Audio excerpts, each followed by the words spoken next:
हाँ, स्क्रीन दिख रही है आप लोग को? स्क्रीन दिख रही है आप लोग को? Yes sir. आवाज यस क्लियर है सर। एकदम? Yes sir. चलो ठीक है, तो हम स्टार्ट करते हैं अपनी क्लास को पूरी एनर्जी के साथ। पिछले क्लास में हमने देखा था वी आर एम एस तक, तो बातें हो गई थी कि अंडर रूट में 3 RT/m। फिर हमने वी एवरेज देखा, हमने मीन मोस्ट प्रोबेबल स्पीड देखा अंडर रूट में 2 RT/m। फिर हमने उसके बाद से इंटरनल एनर्जी वगैरह के बारे में पढ़ा। इंटरनल एनर्जी में हमने डिग्री ऑफ फ्रीडम के बारे में पढ़ा। सबसे बेसिकली डिग्री ऑफ फ्रीडम हमने निकाला किसके किसके लिए, मोनो एटॉमिक के लिए निकाला हमने, डाई एटॉमिक के लिए निकाला हमें, पॉलीएटॉमिक के लिए निकाला हमने। आप लोग को चैट में मैसेज करना हो तो मैसेज कर सकते, कोई बात नहीं, ठीक है। हमने पॉलीएटॉमिक के लिए निकाला, जिसे हम ट्राई एटॉमिक में लेकर चल रहे थे, ठीक है। तो पिछली क्लास में मैंने बोला था कि ट्राई एटॉमिक का कुछ चीज पोर्शन रह गया, ठीक है। तो क्या रह गया था वो देखते हैं। हमने देख लिया कि मोनोएटॉमिक का डिग्री ऑफ फ्रीडम कितना है। मोनोएटॉमिक का सिर्फ ट्रांसलेशनल मोशन की वजह था, तो टोटल 3 थे। डाई एटॉमिक का कितना था, 3 ट्रांसलेशन 2 रोटेशनल, तो टोटल 5 डिग्री ऑफ फ्रीडम थे। ट्राई एटॉमिक में कंडीशन आ जाती है, ट्राई एटॉमिक में कंडीशन ये आ जाती है कि अगर मॉलिक्यूल का कॉन्फ़िगरेशन अगर लीनियर हुआ तो क्या होगा। इन्होंने एग्जांपल में CO2 ले लिया, आप SO2 भी ले सकते हैं। अगर मैं इसका कॉन्फ़िगरेशन बनाऊं तो कुछ ऐसा बनेगा। और हमने ऑक्सीजन का भी देखा था, कुछ ऐसा ही था। तो जब हमने ऑक्सीजन का देखा डायटोमिक में तो क्या हो रहा था, ट्रांसलेशन मोशन तो तीनों थे, पर वाई के एक्सिस में रोटेशन हो रहा था, जेड के एक्सिस के अबाउट भी रोटेशन हो रहा था, पर एक्स एक्सिस के अबाउट में रोटेशन नहीं हो रहा था, लीनियर ही था। सेम वैसा ही लीनियर जब हो जाता है ट्राई एटॉमिक में, तो उसके एक्स एक्सिस के अराउंड में रोटेशन नहीं होता, जिसके वजह से ट्रांसलेशनल काइनेटिक एनर्जी में एक कमी आ जाती है और वो टोटल 5 होता है, ठीक है। बाकी नॉन लीनियर का भी हमने देख लिया था, 3 ट्रांसलेशनल, 3 रोटेशनल और 6 टोटल हो जाते हैं, ठीक है। यहां तक बातें समझ में आई? ठीक है, हाँ या ना? आप लोग जितना जल्दी रिस्पॉन्स करेंगे ना उतना जल्दी क्लास आगे बढ़ेगा। हाँ या ना बोलते चलिए, हाँ या ना? Yes sir. हाँ, क्या हुआ बेटा, किसी ने कुछ बोला?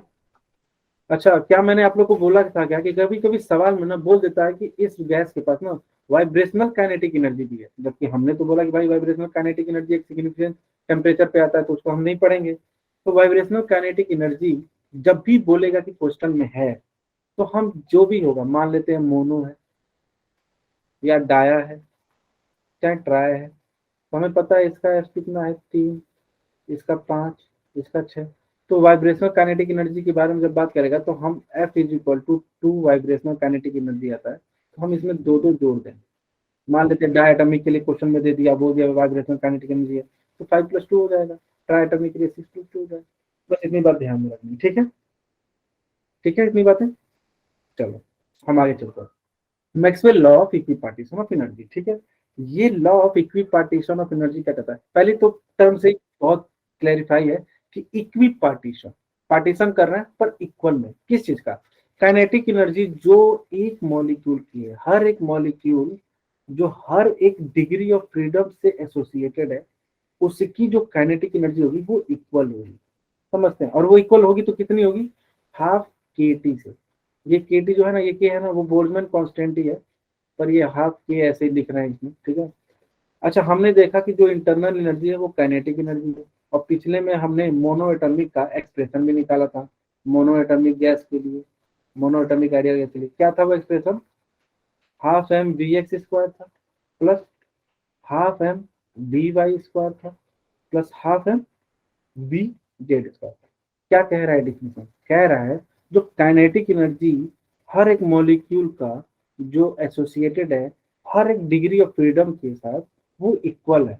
मतलब अगर सिस्टम में काइनेटिक एनर्जी 90 जूल है, तो इसके पास भी 30 जूल आ जाएगा, इक्वल आ जाएगा, सब में इक्वल आ जाएगा, 30 जूल। और ये जो इक्वल आ रहा है उसका एक एक्सप्रेशन है, क्या, ये जो एक्सप्रेशन होगा हर डिग्री ऑफ फ्रीडम के लिए ½ KT होगा, ½ KT होगा। अभी भी लोग, कुछ लोग ज्वाइन कर रहे हैं, इतना लेट क्यों भाई, ½ KT होगा, ठीक है। क्या है ये, इंटरनल एनर्जी, समझ में आया यहाँ तक? तो अगर मैं इन तीनों को जोड़ूं तो total internal energy law of equipartition के हिसाब से कितना आ जाएगा, 3/2 KT आ जाएगा। हाँ या ना, हाँ या ना? काइनेटिक चल रहा है। Yes sir. अभी काइनेटिक थ्योरी ऑफ गैस ही चल रहा है लगभग, लेकिन हम थर्मो में एंटर कर चुके हैं। काइनेटिक थ्योरी ऑफ गैस और थर्मो ना बहुत ज्यादा अलग नहीं है। काइनेटिक थ्योरी ऑफ गैस में हम क्या करते हैं, मॉलिक्यूलर लेवल पर बात करते हैं, और जब हम थर्मोडायनेमिक्स में आ जाते हैं वही हम एक बल्कि पे बात करते हैं, सिस्टम के ऊपर हम बात करते हैं कि सिस्टम वर्क कर रही है, सिस्टम पे वर्क हो रहा है, तो हम सिस्टम को देखने लगते हैं। लेकिन वही सिस्टम के अंदर मॉलिक्यूल्स हैं, तो काइनेटिक एनर्जी में जो हम मॉलिक्यूल्स की स्टडी किए उसी का कभी कभी हम एप्लीकेशन भी इसमें देखते हैं। तो कुछ ज्यादा अलग नहीं है, कनेक्शन भी बनाए रखना चाहिए सब टॉपिक का, ठीक है। अभी तो थर्मोडायनामिक्स का ही ये पार्ट है। काइनेटिक थ्योरी ऑफ गैस में हम डील कर चुके हैं जो करना था। ये लगभग लगभग थर्मोडायनामिक्स चल रहा है, ये सब समझ सकते हो मोटा मोटी बात, ठीक है। तो क्या इंटरनल एनर्जी 3/2 kT आएगा। अच्छा, ये इंटरनल एनर्जी जो आया है डिफिनेशन के हिसाब से सिर्फ एक मॉलिक्यूल का है। ये बोल रहा है ना कि each molecule with each degree of freedom half kT, तो पूरा डिग्री ऑफ फ्रीडम का 3/2 kT हो गया। तो एक मॉलिक्यूल का जो एनर्जी आता है इंटरनल एनर्जी वो 3/2 kT आता है। अच्छा, क्या ये 3 डिग्री ऑफ फ्रीडम नहीं है। हमने इसका लिया 1 degree of freedom, 1 degree of freedom, 1 degree of freedom, तीनों को मिलाया 3 डिग्री ऑफ फ्रीडम, ठीक है। तो ये एफ, ये 3 क्या है, एफ है। तो क्या मैं इसको F/2 kT लिख सकता हूँ, हाँ या ना। अगर मैं एक मोल का इंटरनल एनर्जी का बात करूंगा तो एक मोल में कितने नंबर होते हैं भैया, हमें पता है एन मॉलिक्यूल्स होते हैं। तो क्या मैं इसे 3/2 K × T × मैं Na लिख दूं तो एक मोल का इंटरनल एनर्जी आ जाएगा, हाँ या ना।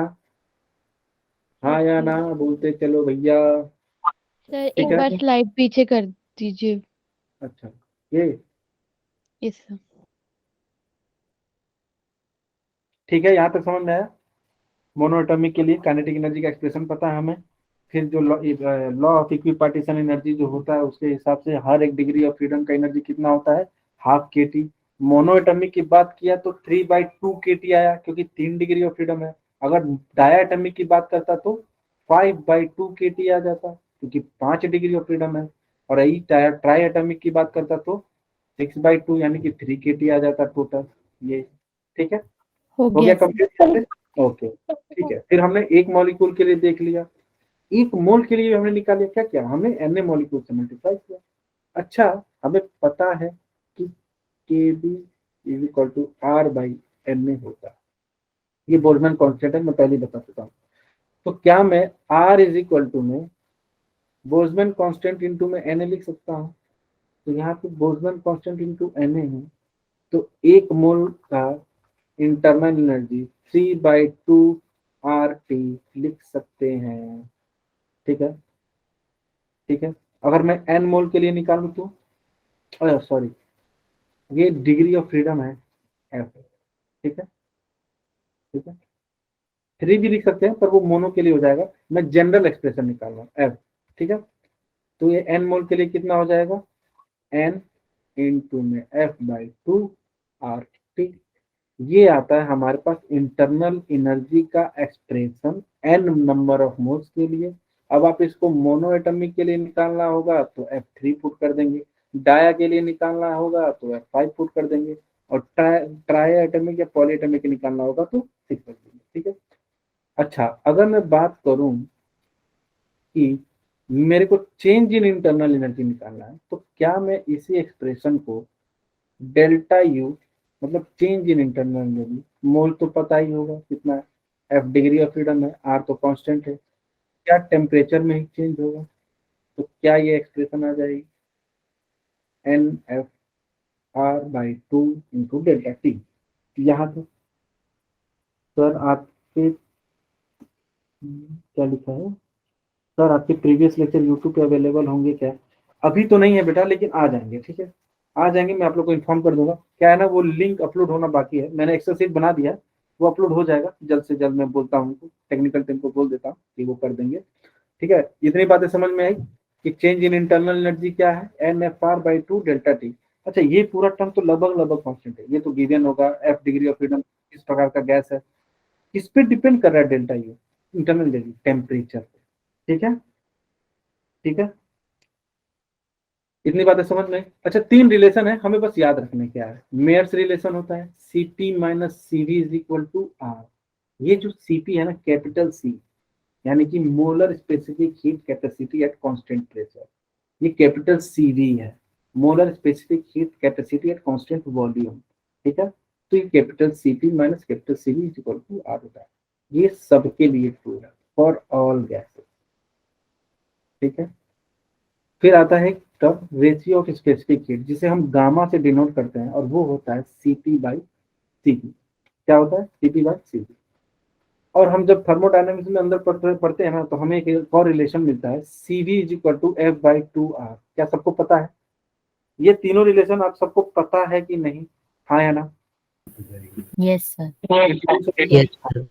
अभी अभी ऊपर हमने delta U is equal to N sir वो मेयर क्या लिखा है? Mayer's relation. ठीक है, ये मेरी सबसे बेस्ट हैंड राइटिंग थी और समझ में ना आया, हाय मैं क्या करूं। चलो, delta U is equal to N F R by 2 into delta T. अभी हमने ऊपर एक्सप्रेशन निकाला था, ये निकाला था। अच्छा, क्या मैं एफ बाई 2R को यहाँ पुट कर दूं Cv के, तो क्या एक्सप्रेशन आ जाएगा? Delta U is equal to में एन Cv डेल्टा टी।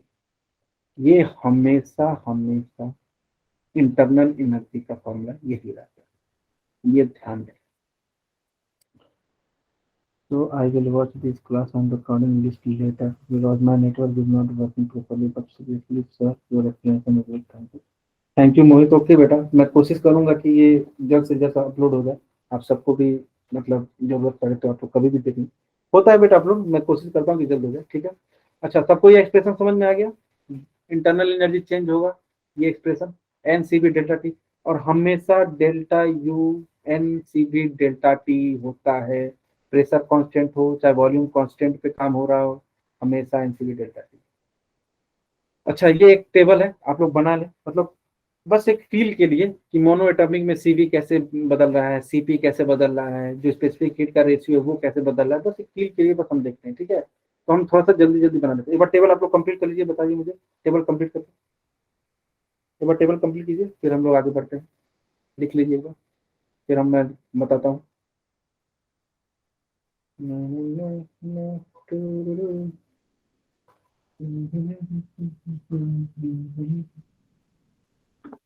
अभी न्यूटन का सॉरी थर्मोडायनेमिक्स का सेकेंड लॉ भी बचा हुआ है ना आप लोग का, वो भी आज हम पढ़ेंगे। कार्नोट इंजन आप लोग कराया जाएगा, बाकी मैं सेकेंड लॉ ऑफ थर्मोडायनेमिक्स को इंट्रोड्यूस कर दूंगा। कार्नोट इंजन बच जाएगा, उसको हम लोग आगे हो गया। चलें, मोनो एटॉमिक के लिए कितने?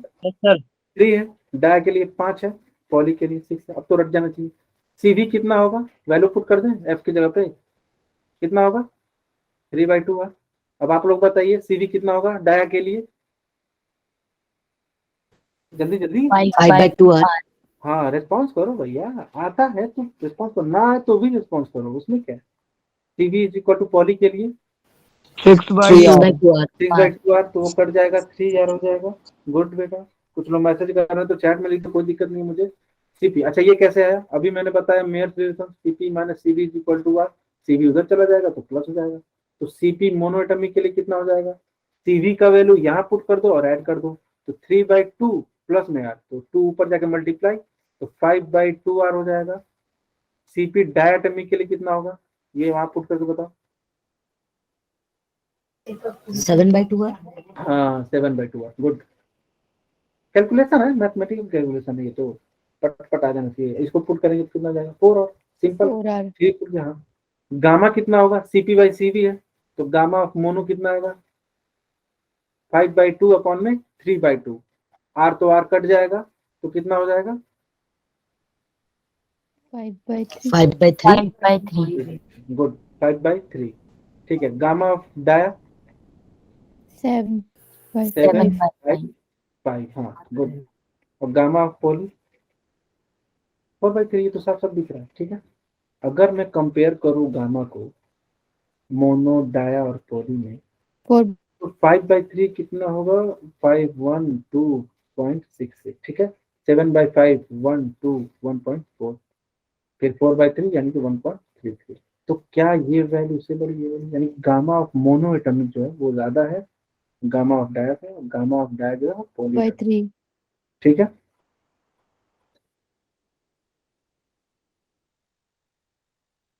ऐसे CP/CP में देखने में लगता है गामा जो होगा ना वो पॉली का सबसे ज्यादा होगा क्योंकि ज्यादा जा रहा है, पर देखो पॉली का कम मोनो का ज्यादा है। सबने उतार लिया ये? Yes sir. Yes sir. सबने आगे बढ़े हम लोग, आइए यस सर। आगे बढ़ते हैं। सेकेंड लॉ ऑफ थर्मोडायनेमिक्स लेते हैं। Yes second sir. Law of thermodynamics क्या बेटा, बढ़े आगे? ठीक, सेकेंड लॉ ऑफ थर्मोडायनेमिक्स को पढ़ने से पहले एक बार देखते हैं फर्स्ट लॉ ऑफ थर्मोडायनेमिक्स हमने पढ़ा। फर्स्ट लॉ ऑफ थर्मोडायनेमिक्स सीधा सिंपल बात करता है किसकी, कंजर्वेशन ऑफ एनर्जी। ये सीधा सिंपल बात करता है कि एनर्जी जो है ना हमेशा कंजर्व रहेगी। इसी बात को, कंजर्वेशन ऑफ एनर्जी को ना अलग अलग साइंटिस्टों ने ना, एक ही बात को कंजर्वेशन ऑफ एनर्जी को अलग अलग साइंटिस्टों ने घुमा फिरा के बोला है। जैसे किसी ने बोला कि भैया energy can neither be created not be destroy, तो नहीं क्रिएट हो रहा है ना डिस्ट्रॉय हो रहा है, मतलब कंजर्व है। किसी ने कहा कि हीट जो है वो वर्क में कन्वर्ट हो सकता है, वर्क जो है हीट में कन्वर्ट हो सकता है, अभी भी कंजर्व है, बस बदल रहा है। किसी ने कहा कि एनर्जी जो है मास में कन्वर्ट हो सकता है, मास एनर्जी में हो सकता है। तो एनर्जी बस ट्रांसफर हो रही है एक जगह से दूसरी जगह पे, लेकिन कंजर्व रही है। इन्हीं सारी बातों को साइंटिस्टों ने अलग अलग तरीके से बोला और इसको कंबाइन करके हमने लॉ बनाया था, वो था फर्स्ट लॉ ऑफ थर्मोडायनामिक्स। बनाने को तो बना दिया, समझाने को समझा भी रहे हैं, लेकिन उन्होंने ये नहीं बताया कि जब भी हम कोई प्रोसेस करेंगे तो क्या वो प्रोसेस सच में होगा, क्या मैं हीट दूंगा तो वाकई में वो चीजें कंप्लीट होगी। जैसे मैं एक एग्जांपल लेता हूँ, फर्स्ट लॉ ऑफ थर्मोडायनेमिक्स में ये तो बता दिया कि एनर्जी कंजर्व रहेगी, लेकिन ये नहीं बताया कि प्रोसेस जो है वो सच में वो पॉसिबल होगा कि नहीं होगा। जब भी हम प्रोसेस करेंगे कैसा प्रोसेस, जैसे मान लेते हैं दो हमने बॉडी लिया, इसको हमने कहा कि 100 डिग्री सेल्सियस पे है, दूसरा बॉडी लिया उसको हमने कहा 0 डिग्री सेल्सियस पे है। क्या हीट का ट्रांसफर होगा, हाँ या ना? यस सर होगा। हीट का ट्रांसफर होगा तो क्या इस डायरेक्शन में हीट फ्लो होगी, यस सर होगी। और ये यस हीट सर। कब तक फ्लो होगी, जब तक कि दोनों बॉडी इक्विलिब्रियम ना अचीव कर लें, हाँ या ना? यस मतलब यस यस सर। सर। हाँ, हीट यस फ्लो सर। हुआ जब तक कि टेम्परेचर सेम ना हो जाए। मान लेते हैं कि टेम्परेचर 50 डिग्री सेल्सियस पे आके रुक जाता है, हीट फ्लो बंद हो गई मान के, ठीक है। अच्छा, 100 से 0 जाने वक्त क्या कुछ दिक्कत हुई? एक टर्म है स्पॉन्टेनियस और नॉन स्पॉन्टेनियस, ठीक है, स्पॉन्टेनियस और नॉन स्पॉन्टेनियस। वैसे तो हमें पता है केमिस्ट्री में इसका बहुत ज्यादा यूज होता है, ठीक है। तो स्पॉन्टेनियस क्या होता है, जो अपने आप हो जाए या थोड़ी सी एनर्जी दे दी हो जाए। नॉन स्पॉन्टेनियस उसको कॉन्टिन्यूसली पुश करना पड़ता है, एनर्जी देते रहो तभी होगा, नहीं दोगे तो फिर नहीं होगा, बैठा रहेगा। तो जब 100 से 0 डिग्री जाना था, हीट का ट्रांसफर अपने आप हो गया, ठीक है, तो ये स्पॉन्टेनियस था। फिर हमने क्या कहा 50 डिग्री सेल्सियस पे पहुंच गया, मान लिया अब ये इक्विलिब्रियम पे है, कोई भी हीट का ट्रांसफर अब नहीं होगा, ठीक है। हमने क्या किया, हमने एक और बॉडी लाई, दो बॉडी और लाई, मान लिया उनका भी टेम्परेचर 50 डिग्री सेल्सियस है और इसका भी 50 डिग्री सेल्सियस है, ठीक है। क्या ये बॉडी से हीट निकल के इसमें ट्रांसफर होगी, क्या होगी? क्या नहीं ये होगी सर। नहीं नो फ्लो सर, अब इक्विलिब्रियम में सर नहीं? हो तो रही है, मतलब इधर से उधर जा तो रही है। 50 डिग्री सेल्सियस से 50 डिग्री सेल्सियस है, क्या हीट का ट्रांसफर होगा अभी इसमें? नो नहीं सर। सर। नहीं होगा। तो क्या ऐसा होगा क्या कि ये ट्रांसफर करते करते ये 0 हो जाए, ये 100 हो जाए और इस वाले कंडीशन पे पहुंच जाए? नहीं होगा। नहीं सर। मतलब नो रिवर्सिबल ये प्रोसेस नहीं हो पा रहा, रिवर्सिबल रिवर्सिबल रिवर्सिबल नहीं हो पा रही है। तो कंजर्वेशन ऑफ एनर्जी के हिसाब से तो हो जाना चाहिए था ना, कि ठीक है इसमें हीट थी वापस दे दिया, पूरे सिस्टम की तो एनर्जी कंजर्व रहती, क्या दिक्कत? यही दिक्कत है। फर्स्ट लॉ ऑफ थर्मोडायनेमिक्स ये तो बताती है कि कंजर्व रहेगा, पर ये नहीं बताती है कि प्रोसेस कब पॉसिबल होगा, कब नहीं होगा, कब वो रिवर्सिबल होगा, कब नहीं होगा। इसी चीज को डायरेक्शन देने के लिए सेकेंड लॉ ऑफ थर्मोडायनेमिक्स है। सेकेंड लॉ ऑफ थर्मोडायनेमिक्स बड़े प्यार से दो सेंटेंस बोलता है। क्या बोलता है ये? सेकेंड लॉ ऑफ थर्मोडायनेमिक्स दो चीजें बोलता है। पहली बात तो ये कि जब ये हीट का ट्रांसफर इधर से इधर हो रहा था, 100 डिग्री सेल्सियस से 0 पे हीट कट ऑफ होता है, हायर टेम्परेचर से लोअर टेम्परेचर पे। ये बात किसने बताया? किसी ने बताई क्या? हाँ, नेचर ने बताया। ये नेचर ने बताया कि हीट हमेशा हाई टेम्परेचर से लो टेम्परेचर पे, यानी कि सेकेंड लॉ ऑफ थर्मोडायनेमिक्स एक नेचुरल लॉ। क्या है? Natural law. और जो दूसरी बात, अगर कभी आपको बताना हो कि सेकेंड लॉ ऑफ थर्मोडायनेमिक्स कहता क्या है, ये कहता है कि all work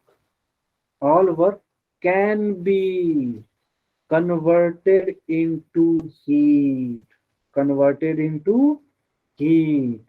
but all heat cannot be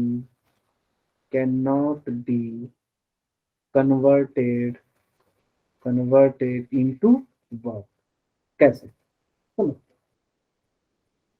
पिछला स्लाइड आप लोग लिख लिया है, कंप्लीट लिख लिया आप लोगों ने? Yes sir. ठीक है, ये स्लाइड भी क्या कह रहा है? All work can be converted into heat but all heat can not be converted into work. अभी तो ठंडी का मौसम है, बैठे बैठे ठंडी लग जाता है तो क्या करते हैं? हाथ दर्द कर रहा है, क्या कर रहे हैं? तो मैं इसको मूव कर रहा हूँ, मतलब वर्क कर रहा हूँ, वर्क करता हूँ तो हैंड रब होता है तो हीट प्रोड्यूस हो रहा है, यानी कि वर्क की वजह से हीट तो प्रोड्यूस हो रहा है। दिखा, वर्क किया तो हीट प्रोड्यूस हो। अब क्या मैं यहाँ पे मोमबत्ती लगा दूं और हाथ रख दूं? पहले तो जल जाएगा, पर ठीक है, मोमबत्ती रखा, हाथ लगाया तो हीट मिला है, तो क्या अब हीट मिलेगा तो मैं ऐसे कर, और दो जलेगा तो हटा लूंगा, पर क्या ये मोशन होने लगेगा क्या? पर हीट से ये मोशन तो नहीं होगा, नहीं हुआ, थोड़ा सा फर्जीवाड़ा ले दिया। असली चीज बताते हैं आगे, इसी को दूसरे चीज से समझते हैं, वो है हीट इंजन। ठीक है, ठीक है, कि भैया वाकई में वर्क से तो हीट हो जा रहा है, पर हीट से क्या पूरा वर्क हो पा रहा है? ठीक है, हीट इंजन है। इंजन है मतलब कोई मशीन है, तो मशीन है तो कुछ काम कर रहा होगा, क्या? हीट को वर्क में कन्वर्ट करने का काम कर रहा होगा। अरे थोड़ा सा अच्छा लिख जाया करो भाई, कोई दिक्कत है तुमको? हाँ, हम इस हीट इंजन को समझते हैं। हमने क्या किया? एक सोर्स लिया, इंजन है और सिंक है। ठीक है, सोर्स का टेम्परेचर T1 है और सिंक का टेम्परेचर T2 है। T1 T2 से बड़ा है तो एनर्जी फ्लो होगा, हीट का ट्रांसफर होगा। सोर्स 1 ने Q1 हीट दिया इंजन को, तो जब हीट दिया तो इंजन ने क्या किया? उस हीट से कुछ वर्क किया, पर वो सारी हीट यूज नहीं करता है, तो जो हीट बची वो सिंक में चली गई, जिसे हम रेसिड्यू हीट भी बोल देते हैं, वो हीट वो सिंक में चली गई। ठीक है, तो क्या मैं ये लिख सकता हूँ कि एक ही कलर से लिख लिख के मैं बोर हो गया? क्या मैं ये लिख सकता हूँ Q1 इज इक्वल टू उसके हीट से कुछ वर्क हुआ और बचा हुआ हीट सिंक में चला गया, तो Q1 is equal to W plus में Q2 लिख सकता हूँ? हाँ या ना? हाँ या ना? गाड़ी नहीं बढ़ेगी नहीं तो। Yes sir. यस हाँ, सर। अब मैं अगर W is equal to Q1 minus Q2 लिखूं तो कोई गलत, कोई दिक्कत, परेशानी, तकलीफ किसी को नहीं है? आगे अगर इंजन है तो इंजन वर्क कर रही है, तो हमें क्या मतलब होगा इंजन से? एफिशिएंसी, कि भैया हम कुछ हीट दें, एनर्जी दें, तो हमें बहुत ज्यादा एफिशिएंसी का, तो हमें इंजन की एफिशिएंसी निकालनी आनी चाहिए। ठीक है, तो एफिशिएंसी हम कैसे निकालते हैं? एफिशिएंसी कैसे निकालते हैं उसको हम इससे रिप्रेजेंट करते हैं। इफिशियंसी होता है work done by heat given, work done by heat given. ठीक है, तो वर्क डन W है और हीट कितना दिया? Q1 दिया था। मैं क्या W को ऐसे लिख सकता हूँ, Q1 माइनस Q2 अपॉन में Q2 ऐसे लिख सकता हूँ? कोई दिक्कत नहीं है। क्या मैं इसी को 1 माइनस Q2, ये Q1 1 माइनस सर इसको Q2, ईटा बोलते हैं क्या? हाँ इसको ईटा बोलते हैं बेटा। ठीक ओके है, सर।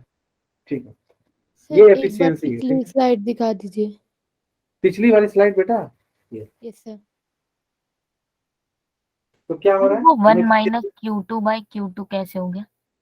करते हैं, बताते हैं। हो गया यहाँ पे, यहाँ पे हो गया? हो जाए तो बताना, हम यस आगे सर। बढ़ जाएंगे।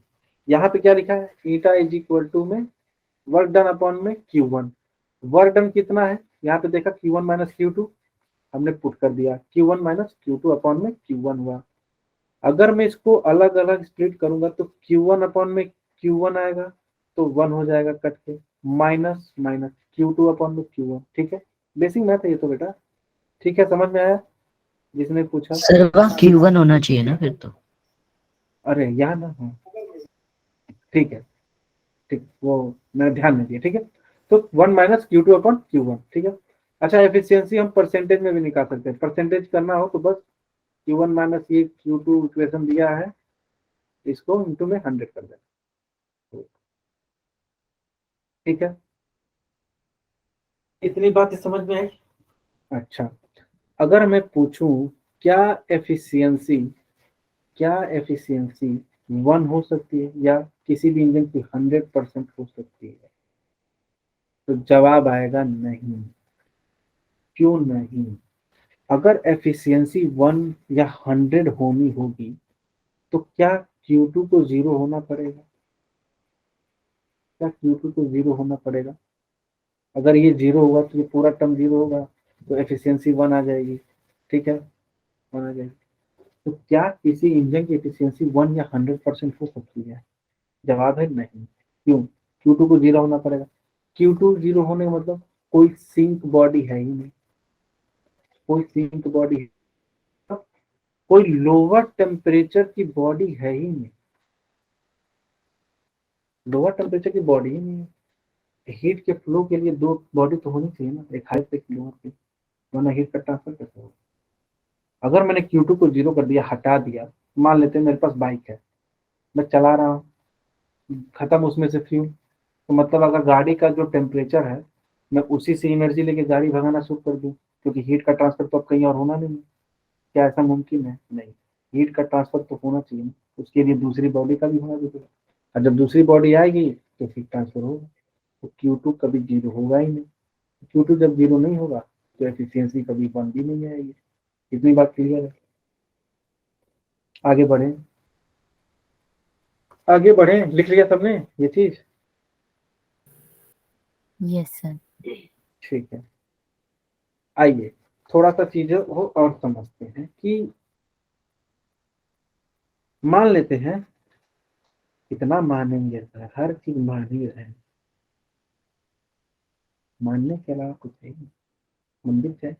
मान लिया ये सिलेंडर है, इस पे पिस्टन लगाया, पिस्टन, और इससे मैंने ज्वाइंट किया एक, कोई व्हील है कोई गाड़ी का, मान लेते हैं कोई सिस्टम है, मान लेते हैं इस सिलेंडर के अंदर गैस मॉलिक्यूल, छोटे छोटे छोटे छोटे प्यारे प्यारे नन्हे नन्हे ढेर सारे मॉलिक्यूल।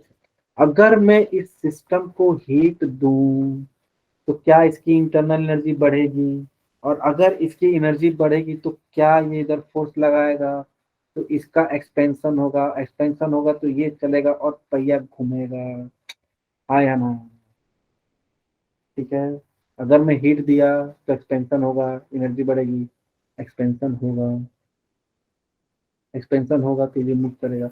अच्छा, एक्सपेंशन हो रहा है यानी कि work done by the system है, तो work done by the system होता है यानी कि पॉजिटिव होगा वर्क। ठीक है, इतनी बातें ठीक है। अच्छा, ये जब आगे एक्सपेंशन होगा और जब व्हील मूव करेगी आगे, तो इसकी एक इनर्शियल प्रॉपर्टी है, ड्यू टू इनर्शिया ना, ये चाहेगी कि मैं वापस अपने पुराने वाले पोजीशन पे आ जाऊं। क्या चाहेगी? ये चाहेगी कि मैं वापस अपने पुराने वाले पोजीशन पे आ जाऊं, तो ये पीछे को मूव करेगी। तो जब पीछे मूव करेगी तो क्या ये बार पीछे जाएगा और इसको कंप्रेस करेगा, कंप्रेशन होगा यहाँ पे।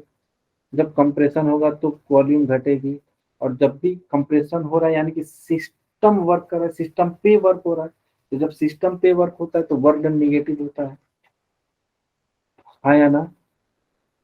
इतनी बातें सही है? Yes sir. तो कभी भी work done by expansion greater होगा वर्क डन बाय कंप्रेशन। ऐसा क्यों? ऐसा इसलिए कि अगर वर्क डन बाय एक्सपेंशन ज्यादा नहीं हुआ तो गाड़ी तो आगे ही नहीं मूव करेगी। एक्सपेंशन हुआ, रुक गया, और उतना ही कंप्रेस हो गया तो वहीं रह गया। मतलब हम गाड़ी में चाबी लगाया, स्टार्ट किया, स्पार्क दिया, फिर उससे हीट जा रही है, वर्क एक्सपेंशन हो रहा है, और दोबारा इनर्शिया की वजह से कंप्रेशन हुआ, निगेटिव चला गया, बराबर है तो रुक गया। ऐसा तो होगा नहीं, सारी तो आगे जाती है, यानी कि वर्क डन बाई एक्सपेंशन ज्यादा होगा वर्क डन, ठीक है, हमेशा। अच्छा, क्या ये एक बार एक्सपेंशन हो रहा है, एक बार कंप्रेशन हो रहा है? एक बार एक्सपेंशन हुआ प्लस में कंप्रेशन हुआ, ये पूरी एक साइकिल कंप्लीट कर ली, पूरा एक साइकिल कंप्लीट कर ली, यानी कि एक साइकिलिक प्रोसेस ही, एक साइकिल कंप्लीट। इसको हम वन स्ट्रोक भी बोल देते हैं, एक साइकिल को, दो साइकिल मतलब दो स्ट्रोक ऐसे, ठीक है, ठीक है, इतनी बात सही है। आइए एक सवाल है करते हैं, ठीक है। इस सवाल में क्या पूछ रहा है, find delta U, internal energy, work done और हीट। और इसमें सवाल में एक ग्राफ दे रखा है जो एक साइक्लिक प्रोसेस है, उसमें पॉइंट ए का P naught B naught T naught pressure volume temperature दे रखा है। नोटिस करने वाली बात, 1 मोल दे रखा है, नंबर ऑफ मॉलिक्यूल्स 1 मोल दे रखा है, नंबर ऑफ मोल, और मोनो एटॉमिक गैस है, ठीक है। इस सवाल को निकालने के लिए बी का, सी का और डी का प्रेशर वॉल्यूम टेम्परेचर जानना जरूरी है, ठीक है। तो पहले ये बी और सी और डी का टेम्परेचर प्रेशर वॉल्यूम निकालेंगे, और फिर हम लोग उसकी इंटरनल एनर्जी, वर्क डन और heat, A B C D D A सबका निकालेंगे। तो आप लोग ट्राई कीजिए। अभी टाइम कितना हो रहा है? अभी टाइम हो रहा है 10:07। आप लोग को देता हूँ मैं 6 मिनट दे ही देता हूँ, कर लेंगे आप लोग।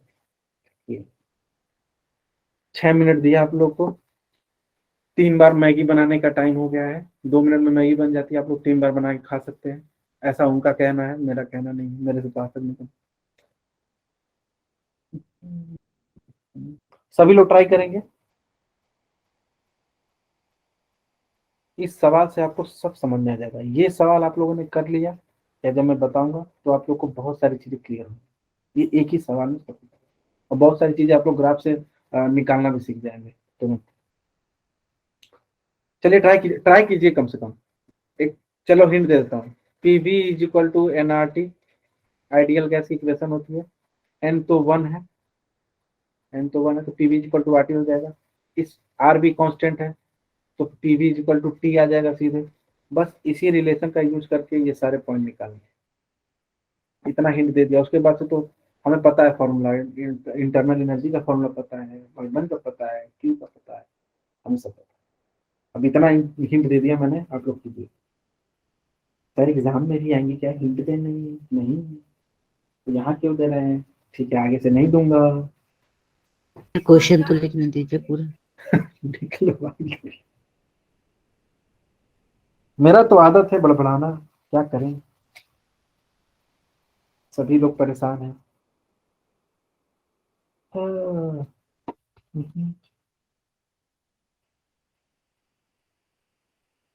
मैंने दिल से कहा ढूंढ लाना खुशी, फिर भगवान ने मुझे एक छोटी सी बहन दे दी जिसका नाम खुशी है। वो अपने खाने के साथ साथ मेरा भी खाना खा जाती है, इसीलिए मैं पतला और वो मोटी है, मेरी बहन मुझसे छोटी है। वाह वाह, ये तो कविता हुई। और इस सारे वाक्यांशों का मेरे पर्सनल जीवन से पूरा पूरा ताल्लुक है, एक एक शब्द, एक एक सेंटेंस। टिंग डोंग टिंग डोंग टिंग डोंग टिंग डोंग। ये किसका मैसेज अभी आ रहा है? अच्छा, उसी का नेटवर्क नहीं आ रहा था बच्चे का, अमन का। ओके, अच्छा अभी आया क्या? अमन पांडे।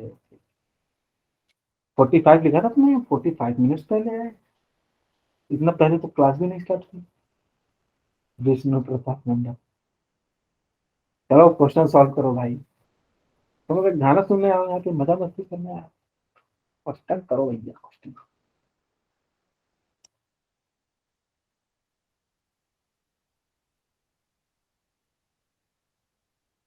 आप लोगों ने नए साल में कुछ रेजोल्यूशन लिया था? नया साल बीते 17 दिन हो गए, पर कोई नहीं। नए साल में रेजोल्यूशन लिया था कुछ?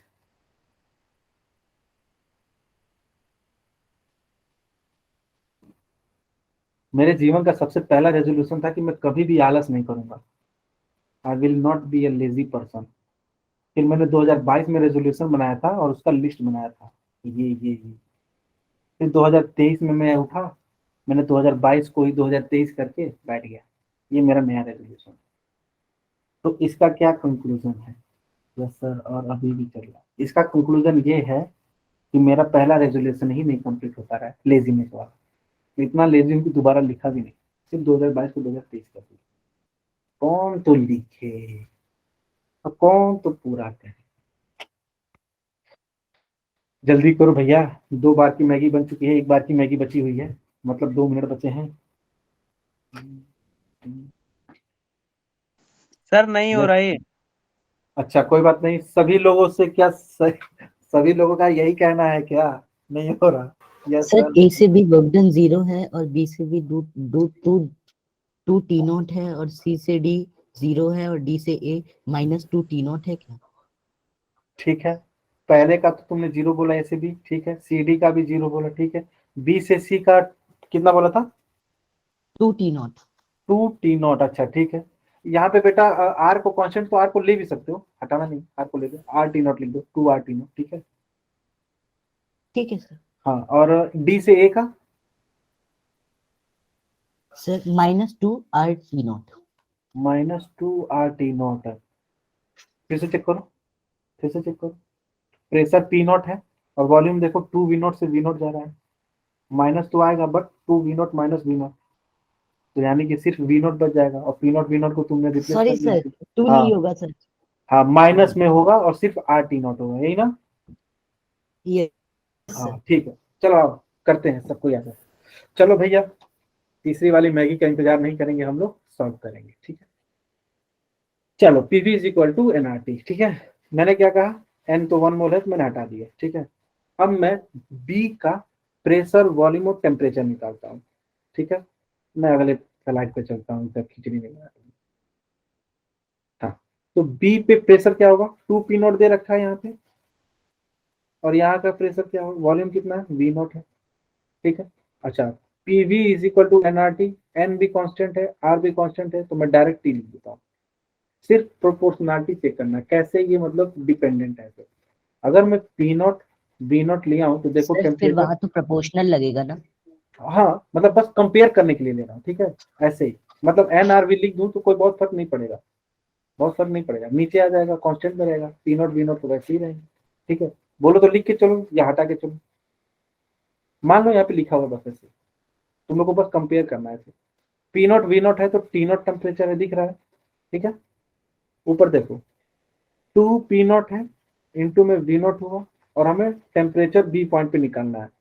P naught into V naught, P naught V naught आ गया, और 2 है, पी नॉट वी नॉट की जगह पे टी नॉट लिख दूँ तो क्या यहाँ पे ये टी नॉट हो जाएगा, तो यहाँ पे 2 टी नॉट हो जाएगा, ठीक है। वैसे भी आप लोग अगर गैसेस लॉ के हिसाब से देखेंगे तो भी आपको समझ में आ जाएगा, टेम्परेचर प्रेशर से भी डायरेक्टली प्रोपोर्शनल है, वॉल्यूम को भी डायरेक्टली प्रोपोर्शनल है। तो अगर प्रेशर 2 गुना हुआ तो टेम्परेचर भी 2 गुना हो जाएगा, वॉल्यूम कांस्टेंट है, हाँ या ना? मेथड से भी ऐसे हो रहा है, डायरेक्ट भी कर सकते हैं, ठीक है। मैं दोनों तरीके से बताऊं कि एक ही तरीके से बताऊं? चलिए सी पॉइंट पे देखते हैं। ये प्रेशर है, तो प्रेशर क्या कांस्टेंट है, 2 पी नॉट है, वॉल्यूम कितना है, 2 वी नॉट है, तो यहाँ पे टेम्परेचर कितना हो जाएगा, 2 पी नॉट है, इंटू में 2 वी नॉट है, और टेम्परेचर निकाला सी का, तो 2 इंटू 2 4 हो जाएगा, P naught V naught is equal to में temperature of C, P naught V naught को मैं टी नॉट से रिप्लेस करता हूँ, तो 4 T naught is equal to, तो इसका टेम्परेचर क्या है। अब जरा बॉयल्स लॉ के हिसाब से सोचो, प्रेशर 2 पी नॉट हो गया, ठीक है। यहां से कंपेयर करो, यहां से कंपेयर करो, ठीक है। प्रेशर यहां से कंपेयर में 2 पी नॉट हो गया, वॉल्यूम भी यहाँ कंपेरिजन में 2 वी नॉट हो गया, 2 गुना प्रेशर बढ़ा तो 2 गुना टेम्परेचर बढ़ेगा, 2 गुना वॉल्यूम बढ़ेगा तो 2 गुना इसके इम्पैक्ट के वजह से भी 2 गुना टेम्परेचर बढ़ेगा, तो 2 इंटू 2 4 टी नॉट हो जाएगा। समझ में आ रहा है कि बस मुझे ही समझ में आ रहा है? यस सर, आ मुझे रहा तो है। सर आ रहा है। तुम लोग को भी आना चाहिए, ठीक है। ये मैं रफ कर रहा हूँ थोड़ा सा, इसका कोई काम नहीं, बस आप लोग समझते रहे। अच्छा, अब जरा डी पॉइंट को बताओ जल्दी से। प्रेशर तो पता ही है पी नॉट, वॉल्यूम भी दिया हुआ है 2 वी नॉट, टेम्परेचर कितना होगा, 2 प्रेशर टी तो नॉट। कुछ नहीं बदला, सिर्फ वॉल्यूम बदला है, वी नॉट से 2v0, तो कितना गुना हो जाएगा temperature? 2t two naught. T naught sir. हाँ 2t नॉट। मेथड से भी करेंगे तो आप लोग को आ जाएगा 2v0 इंटू में p0, तो 2t0 v0, तो 2 रख देना बस में। ठीक है, चारों का आ गया हमारे पास। ठीक है, हमें क्या निकालना है? Internal energy. इंटरनल एनर्जी हमने क्या निकाला था? mfr/2 delta T. ठीक है, ठीक है, मैं इसको n को 1 पुट कर दिया, f को 3, मोनोएटॉमिक गैस है, ध्यान रहे मोनोएटॉमिक गैस है, तो n को 3/2 r और डेल्टा टी। ठीक है, मैं जब भी मैं पूरा इंटरनल एनर्जी निकालूंगा किसी प्रोसेस का, तो मैं अब ये वाला फॉर्मूला लेके चलूंगा। क्या है ये?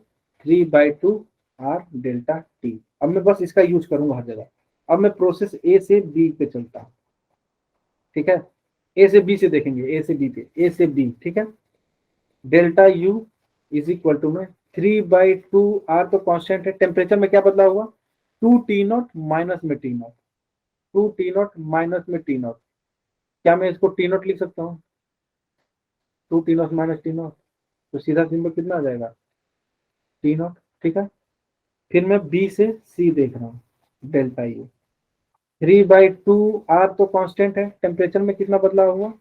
बी से सी 4t0 माइनस 2t0, नॉट तो 2t0 हो जाएगा। क्या ये 2 से 2 कट जाएगा और ये 3r/t0 हो जाएगा। ठीक है, फिर मैं सी से डी की तरफ चलता हूँ, delta U internal energy 3/2 R constant है, टेम्परेचर का वेरिएशन 2t0 है फाइनल, और इनिशियल है 4t0, तो 2t0 माइनस 4t0, तो क्या माइनस में आ रहा है? माइनस में, तो -3/2 आर 2t0। अच्छा, 2 से 2 कैंसिल हो जाएगा, तो कितना आ जाएगा? -3r/t0। समझ में आ रहा है कि नहीं? ज्यादा तेज चल रहा हूँ कि समझ में आ रहा है? सर आ रहा है समझ में। डेल्टा यू कितना हो जाएगा? 3/2 आर, फिर कांस्टेंट, और टेम्परेचर डिफरेंस यहाँ पे t0 है और यहाँ पे 2t0, तो t0 माइनस में 2t0, तो क्या माइनस में t0 आ जाएगा? तो ये -3/2 आर t0 हो जाएगा। ठीक है, हम वैल्यू पुट कर देते हैं। ए से बी गए तो कितना आया था? 3/2 आर t0। बी से सी गए तो कितना आया था? 3r t0। सी से डी -3r t0। डी से -3/2 r t0। देखो सही है सारा? 3/2 r t0, 3r t0, -3r t0, -3/2 r t0। Temperature हो गया, सॉरी इंटरनल एनर्जी हो गया। अब आता है बारी वर्क डन का। वर्क डन पे चलते हैं। वर्क डन क्या होता है? P डेल्टा V होता है। अगर मैं A से B जाऊं, A से B, तो वॉल्यूम में तो कोई चेंज हो ही नहीं रहा है ना, डेल्टा V ही 0 है, डेल्टा V 0 है, तो वर्क डन 0 आ जाएगा। अगर मैं ऐसे ही C से D की बात करूं, तो उसमें भी डेल्टा V 0 है, वर्क डन 0 आ गया। अब बात करते हैं B से C की। तो क्या होगा? W इज इक्वल टू में P डेल्टा V। तो B से C प्रोसेस में प्रेशर कितना है? प्रेशर कितना है? बोलो भैया। 2 नॉट हाँ, बोलोगे नहीं तो समझोगे कैसे? अच्छा, वॉल्यूम 2v0 फाइनल है और इनिशियल v0, तो 2v0 माइनस v, तो ये आ जाता है 2p0 v। ठीक है, ठीक है, अगला किसका निकालना है हमें? वर्डन डी से ए का। ठीक है, डी से ए का, तो W इज इक्वल टू में प्रेशर कितना है?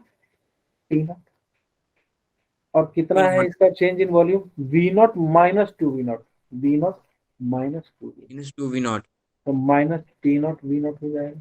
ठीक है, अच्छा, अगर मैं p0, अरे भैया, p0 v0 is equal to mr t0 लिखूं, कोई दिक्कत है इस एक्सप्रेशन में? No sir. यही तो है, यही तो लिखा है ना। n तो 1 है, तो p0 v0 is equal to में r t0 होगा। ठीक है, तो मैं अगर p0 v0 की जगह पे r t0 लिख दूं तो कोई दिक्कत? ये 2r t0 और ये -r t0। ठीक है, अब हम इसको पुट कर देते हैं। क्या है वर्डन? ए से बी, ए से बी 0, सी से डी 0, बी से सी में 2r t0 और डी से ए में कितना है, माइनस आर माइनस टी। ठीक है। अच्छा, फर्स्ट लॉ ऑफ थर्मोडायनामिक्स के हिसाब से हमें पता है कि Q is equal to W plus में डेल्टा यू होता है। वर्क डन यहाँ 0 है, तो क्या यहाँ पे पूरा का पूरा हीट टोटल इंटरनल एनर्जी में जा रहा है, यहाँ पे दोनों का सम हो जाएगा, यहाँ पे भी पूरा का पूरा इंटरनल एनर्जी लूज हो रहा है, और यहाँ पे भी -5/2 RT। क्या समझ में आया ये सारी बातें? हाँ ना बोलो Yes. भैया। Yes sir. अब सुनो बात, क्या हमें डेल्टा यू नेट निकालना होता है तो तीनों सबका सम कर दूं? मैं बिना सम किए नहीं बोल सकता हूँ, साइक्लिक प्रोसेस में डेल्टा यू 0 होता है। अब जब सम करो 3/2 RT not minus 3/2 RT not cut जाएगा, तो 0 ही आ रहा है। कट जाएगा, 0 आ रहा है ना, यानी कि साइक्लिक प्रोसेस में डेल्टा यू 0 आता है। क्यों? State function. ठीक है। अच्छा, अब वर्क डन की बात करते हैं। वर्क डन नेट, अगर मैं बी से सी गया, बी से सी किया, वॉल्यूम बढ़ा यानी कि एक्सपेंशन हुआ। ठीक है। डी से ए आया, वॉल्यूम घटा यानी कि कंप्रेशन हुआ। ठीक है। बी से सी गया तो 2 RT था, और डी से आया तो -RT। वर्क डन नेट में RT नॉट आया। क्या जो एक्सपेंशन से वर्डन हो रहा है वो बड़ा है कंप्रेशन के वर्डन से, जो हमने Yes, यहाँ sir. बात किया बड़ा है, यानी कि जो गाड़ी चल रही है वो इस RT नॉट की वजह से ही चल रही है। टीं, गाड़ी चल रही RT नॉट की वजह से। ठीक है। हीट दिया है और हीट लॉस भी हुआ है, टोटल हीट कभी भी यूटिलाइज नहीं हुआ। तो क्या समझ में आया सारी बातें इतनी आज के लेक्चर में? हाँ यस।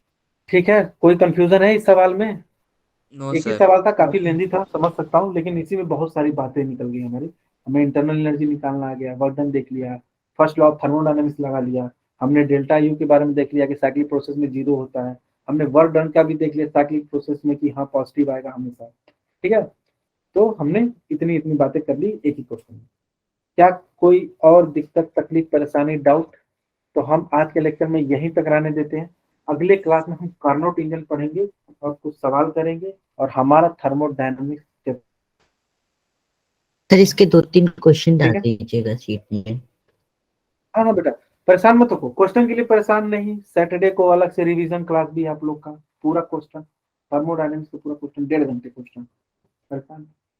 ठीक है। एक बार आप लोग का थोड़ा सा ये कॉन्सेप्ट भी बिल्डिंग हो जाए। ठीक है। कॉन्सेप्ट भी तो आना चाहिए सैटरडे को ताकि कितने हम, बजे? वो आप लोग को इन्फॉर्म हो जाएगा। ठीक है, परेशान नहीं होना, वो आप लोग को इन्फॉर्म हो जाएगा।